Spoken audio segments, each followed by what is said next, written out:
देखिए विद्यार्थियों, आज हम सीखते हैं कक्षा 10 से 5वां प्रश्न। इसमें हमें क्या दिया है, देखिए। भूमि से 60 मीटर की ऊंचाई पर एक पतंग उड़ रही है।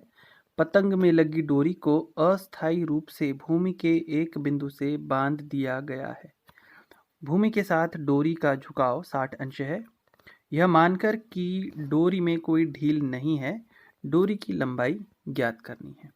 तो देखिए हमारे काम की यहाँ पर क्या क्या जानकारियाँ हैं।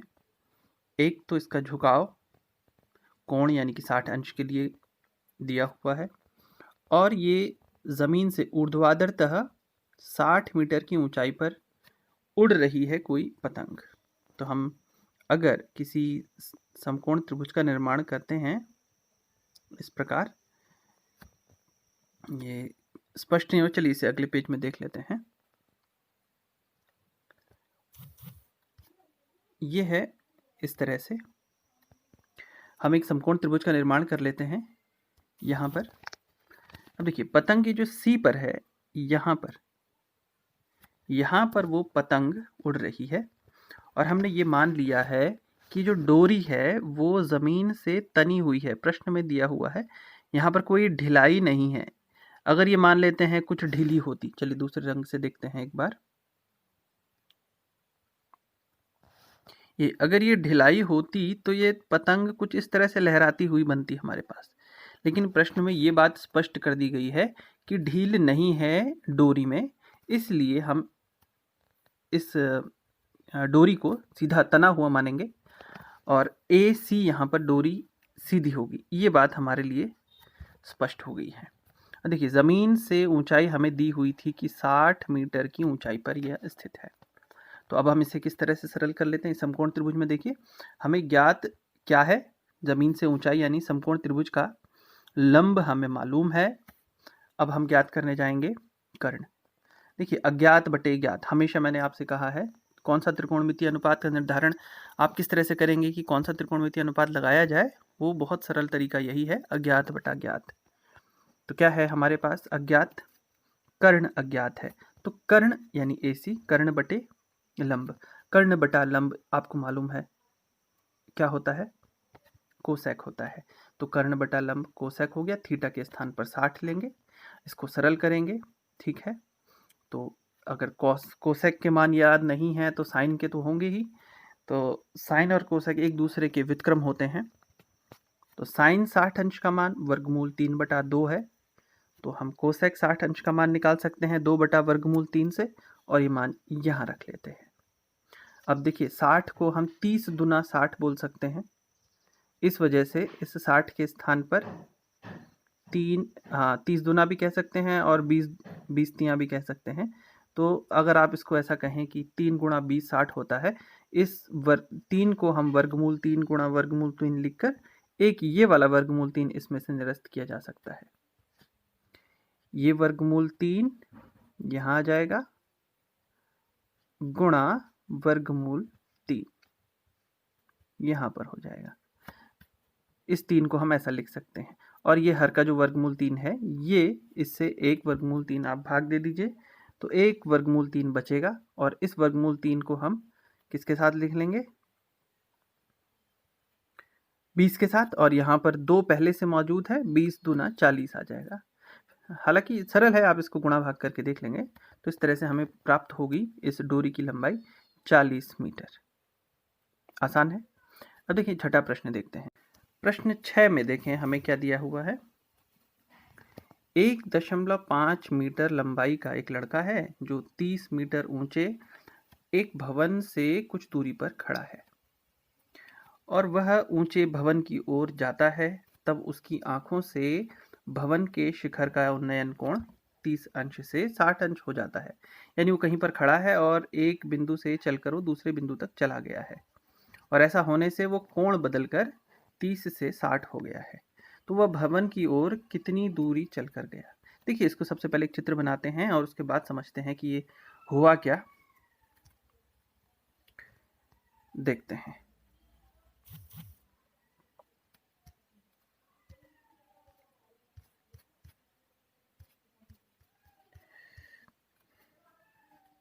प्रश्न 6 ये रहा। देखिए उसी प्रश्न को हम दोबारा समझते हैं। यहाँ पर देखें डी बिंदु पर यानी आर पर, आर डी, आप ये पूरा बच्चा, ये जो लड़का था वो कह सकते हैं, ये है, ये देखिए 1.5 मीटर लंबा कोई लड़का अब ये आर बिंदु से चलना प्रारंभ हुआ और चलते चलते पहुंच गया कहाँ, क्यू बिंदु पर, आर से क्यू पर पहुंच गया, या यूं कहें ये हम डी से सी पर पहुंच गया। देखिए जब ये डी पर खड़ा था, या ऐसा कह सकते हैं ये यहाँ पर खड़ा था, तो कोण बन रहा था 30 अंश। देखिए ये यहाँ से किसी, ये रहा मीनार के शिखर को देख रहा था, यहाँ पर ये ए पर इस प्रकार, तो बन रहा था कोण 30 अंश, और ये चलकर गया डी से सी तक पहुंच गया है। अब ये यहाँ बनने लगा है कोण 60 अंश। अब ये कितना चलकर गया डी से सी तक, आप देख सकते हैं डी से सी तक की दूरी कहें या आर से क्यू तक की दूरी कहें, एक ही बात है। हम या आर क्यू ज्ञात करेंगे या डी सी ज्ञात करेंगे, ठीक है। तो आर से क्यू तक हम मान लेते हैं, चलिए इसको अगर हम एक्स बोल देते हैं, ये हम लिख लिया है यहाँ पर, ये एक्स दूरी चलकर जाता है, हम इसे ज्ञात करेंगे आर क्यू। अब सोचें आर क्यू, अभी तक हमने जितने भी प्रश्न हल किए हैं त्रिकोणमिति के, उसमें हमने लंब, कर्ण और आधार, इन तीनों भुजाओं को प्राप्त किया है और समकोण त्रिभुज की मदद से किया है। लेकिन इस सवाल में ये दूरी देखिए, आर क्यू दूरी कहें या डी सी दूरी कहें, एक ही बात है, ये बराबर होंगी। ये दूरी किसी भी समकोण त्रिभुज को नहीं बना रही है, यानी अब देखिए ये जो भाग है डी सी भाग है, इस त्रिभुज के भीतर आ रहा है। ये त्रिभुज आप देख सकते हैं ए डी सी त्रिभुज में, लेकिन ये ए डी सी त्रिभुज तो समकोण त्रिभुज है ही नहीं, तो हम कैसे कह सकते हैं कि ये आधार है या कर्ण है या लंब है, नहीं कह सकते। लेकिन एक सरल रास्ता हमारे पास जो सामने नजर आ रहा है, ये दूरी प्राप्त करने के लिए, ये आर की दूरी ज्ञात करने के लिए हम क्या कर सकते हैं, यदि हमारे पास आर पी दूरी हो और हमारे पास ये क्यू पी दूरी हो, इसी बात को मैं दूसरे शब्दों में कहूँगा, आर पी को हम डी बी भी बोल सकते हैं। यदि हमारे पास डी बी दूरी है और साथ ही साथ ये सी बी दूरी है, तो इन दूरियों को आपस में घटा लिया जाए, डी बी से सी बी आप घटा लीजिए, तो आपको निश्चित तौर पर ये दूरी प्राप्त हो जाएगी। कौन सी दूरी, डी सी दूरी। या यूं कहें हम आर पी में से, इस आर पी दूरी में से ये क्यू पी दूरी को घटा लें, तो भी हमको ये आर क्यू दूरी प्राप्त हो जाएगी। तो अब हमारा उद्देश्य ये रहेगा, क्या रहेगा, हम डी बी प्राप्त करेंगे और सी बी प्राप्त करेंगे। डी बी का अर्थ सीधा सीधा पी आर है, हम पी आर प्राप्त करेंगे और क्यू पी प्राप्त करें, इस तरह से आप लेके चल सकते हैं। अब देखिए डी बी जो दूरी है, यह ए बी डी, एक समकोण त्रिभुज आपको नजर आ रहा है, ये रहा ए बी डी, इस त्रिभुज का आधार है, हम इसे प्राप्त करेंगे। उसके बाद हम सी बी दूरी प्राप्त करेंगे। सी बी देखें, ये एक और समकोण त्रिभुज है ए बी सी, इसका आधार है, हम आधार आसानी से ज्ञात कर सकते हैं त्रिकोणमिति का प्रयोग करके। तो इसी कार्यवाही को आगे बढ़ाते हैं। सबसे पहले हमने लिख लिया है, देखिए ये ए पी हमें दिया हुआ है, ये दूरी हमारे पास है पहले से 30 मीटर है। अब लड़के की ऊंचाई जो है 1.5 है, ये रहा, तो ये यहाँ पर भी बी पी 1.5 होगा, तो हमने क्या किया, ये बी पी दूरी इससे कम कर ली, तो हमें ए बी प्राप्त हो जाएगा। ये यहाँ से ए बी दूरी प्राप्त हो जाएगी, देखें ये रहा 28.5 मीटर। अब देखिए वही करेंगे, अज्ञात बटे ज्ञात, हम ए पी डी त्रिभुज लेते हैं, ए बी डी, ये जो बड़ा वाला त्रिभुज है, ये वाला, यहां देख सकते हैं, इस त्रिभुज में अज्ञात बटे ज्ञात, ज्ञात क्या है, ए बी हमें मालूम है और अज्ञात क्या है, डी बी हम प्राप्त करने वाले हैं।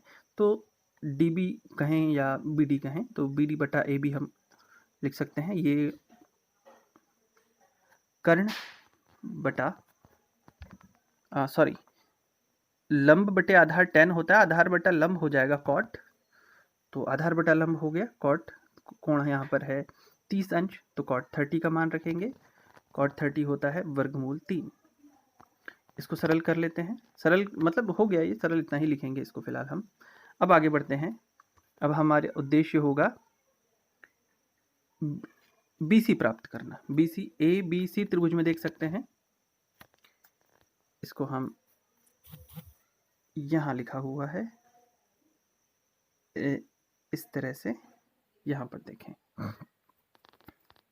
फिर वहाँ पर भी वही समकोण त्रिभुज, यहाँ पर भी अज्ञात बटा ज्ञात यानी कि लंब बटा आधार, आधार बटे लंब यानी cot 60 का मान रखेंगे, वो होता है 1 बटा वर्गमूल 3। अब देखिए हमें BD मिल गया है और BC भी मिल गया है। अब हम इन दोनों को घटा लेते हैं और घटाने पर हमें प्राप्त होता है कितना, ये देखें। आप इसको इस तरह से सरल करके घटा सकते हैं।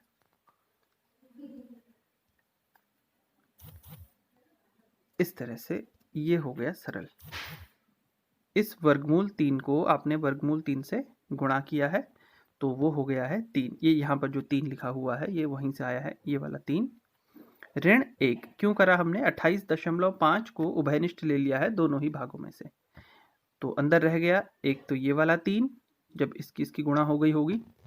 उसके बाद 28.5 से 28.5 आपने उभयनिष्ठ लिया है तो यहाँ बचेगा 1, और वही 1 यहाँ आ गया है।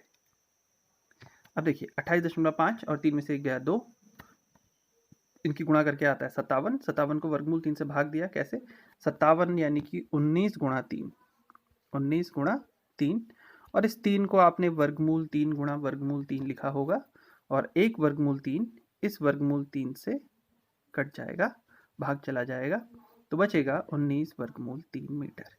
अब अंत में प्रश्न हल कर लिया है तो उसका उत्तर अवश्य लिखेंगे। ये रहा उत्तर।